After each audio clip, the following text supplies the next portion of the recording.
All right, so get ready because we are going to take a deep dive into a really interesting topic, and that is your love life. Agreement noise. You want to know about Aries and Aquarius compatibility?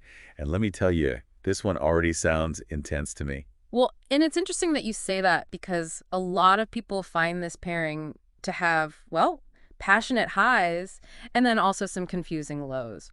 It's like, I don't know if you've heard this, but it's like, can't live with them, can't live without them. Oh, yeah, definitely. And we're going to get into why that is. Yeah, for sure. I was going over the stuff you sent, and like right off the bat when it says intimacy is stressful or exciting, I'm like, okay, sign me up. Agreement noise. That sounds like, basically every relationship. Right. Every rom-com I've ever seen. And then it's like, bam, Aries is warm, passionate, and Aquarius is A little detached. a little emotionally detached in this case. So is that a recipe for disaster? Or is this like, are we writing a love story here? What's going on? That's what's so interesting about this matchup is that it's those kind of seemingly opposing forces that actually bring them together in the first place, right? So it's like you've got Aries who is like, it just dives headfirst into feelings, instinct, passion. And then you've got Aquarius who, led by their intellect and always needs to be stimulated, kind of approaches love like this fascinating puzzle that they want to solve. Right. So it's almost like, wouldn't that get exhausting after a while? I mean, it's like they're coming at it from such different angles. It absolutely can if they don't learn to kind of appreciate the other one's strengths, right? Because you've got Aries who needs constant reassurance. Oh, totally. That super passionate, like, you are my everything kind of love. And then you've got Aquarius who's showing love, but they're doing it through like thoughtful gestures and intellectual stimulation. It's less about the big romantic gestures and more like, hey, I saw this article and thought of you. Yeah, so it's like they're speaking two totally different languages. Exactly. Like love languages, but with like a fire and air accent. Right. So like, how do you even bridge that gap, especially when you think about trust, which, the research was saying how important that is to an Aries. And then it's like, Aquarius might be cool with an open relationship. It's true. Talk about a twist. I did not see that one coming. Yeah, it's a lot. Yeah. So is that is that sustainable? Well, that's the question, isn't it? And I think that's something that we're going to get more into. But for Aquarius, honesty and like intellectual freedom are super important. Okay. So they might be thinking about an open relationship as a way to keep their individuality while still being committed. But, someone like an Aries who thrives on being the center of their partner's world, that can be really tough. Oh, absolutely. Yeah. Talk about insecurities. That would bring up so many issues. Exactly. And that's why communication in any relationship is important, but especially in a dynamic like this where you've got these two very different perspectives, we got to figure out like how to navigate that. Well, and speaking of communication, because, I love a good visual. The way they described how these two communicate, hilarious to me. Aries is just like, boom, here's what I think, just very direct. Yeah. And then Aquarius is over here bringing up all these abstract concepts like it's nothing.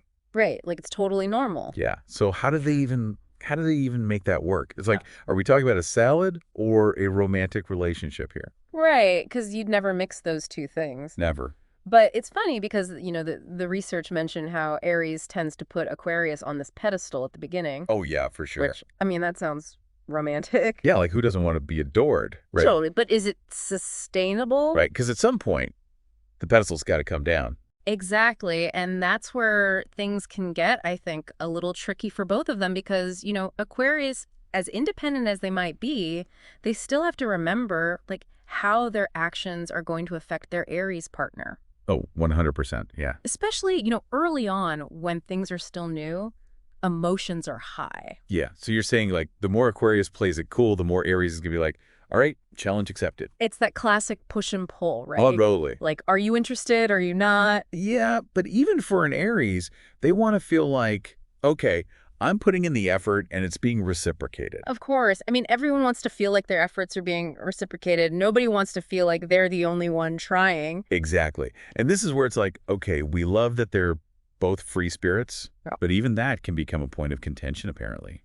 Like the research mentioned that Aries might start to like, hold on, why do you need so much space all of a sudden? Yeah. So it's almost like that freedom that was initially so attractive becomes a problem. And I think, Aries might not even realize that they're being, I don't want to say possessive, but that their need for closeness is kind of like coming across as a little stifling to the Aquarius. Yeah. So it goes from like, I love that we can both do our own thing to why are you always running off? Exactly. And then the Aquarius, instead of being like, hey, like, this is just how I am, I need my space, they might just retreat even further. Oh, it's like a self-fulfilling prophecy almost. Right? Like just digging themselves deeper into that hole. Yeah. Ugh, communication is so important.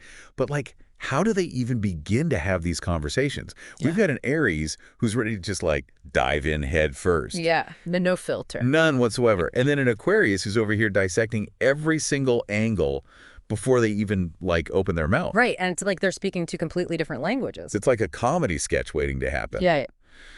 So like, are there any tips? Like, what can they do to bridge that gap? Well, I think for starters, Aries could benefit from, approaching things with a bit more, I don't want to say caution, but like tact. Okay, so a little bit of a softer approach, maybe? A softer approach, and allow the Aquarius to like process because they need that time to think. Right, they've got to have that alone time to process. Yeah, exactly. And then for the Aquarius, they need to be a little bit more direct with the Aries and be like, hey, just so you know, like, me needing space doesn't mean I don't care about you. Yeah, a little reassurance goes a long way. A long way. Because if not, those insecurities, I mean, it's just going to create all kinds of unnecessary drama. So it really is a two-way street. But it sounds like a lot of work. Is there anything about this pairing that you're like, okay, this is good? Yeah, so I'm glad you asked that because they do have a lot of things in common. And I think one of the biggest things is their shared love for like adventure and novelty. Okay, so tell me more about that. So they're both the kind of people who get super energized by trying new things, breaking free from routine.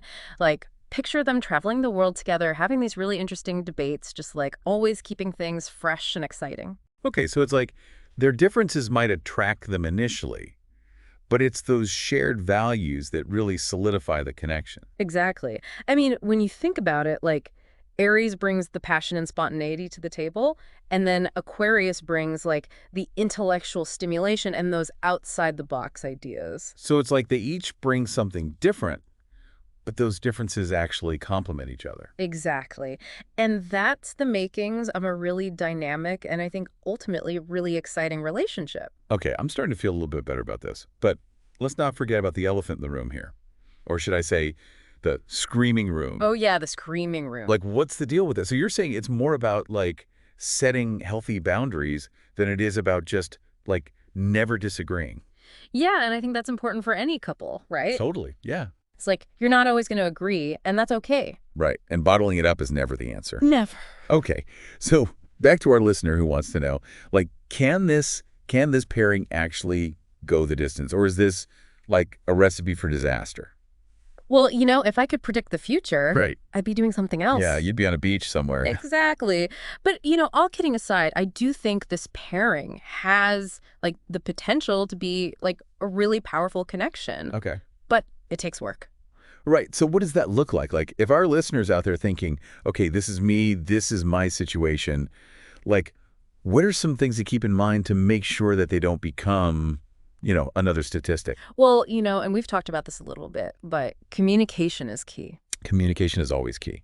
It always is, and especially in this pairing where you have such different communication styles. Yeah, for sure. So being open and honest with each other and, really being willing to see things from the other person's perspective. Empathy, putting yourself in the other person's shoes. Exactly. And then just like having a sense of humor about it all because, relationships, they're not always easy. Yeah. Exactly. So being able to laugh together, I think, can really go a long way. Totally. This has been so fascinating. Thank you so much for breaking this down. For us, it's been really, really eye-opening, I think. It's my pleasure, honestly. I always love talking about this stuff. Well, we love having you. And for our listeners, don't forget to check out the show notes because we've got tons of resources and links to other deep dives that you can check out. And until next time, happy stargazing. Yeah,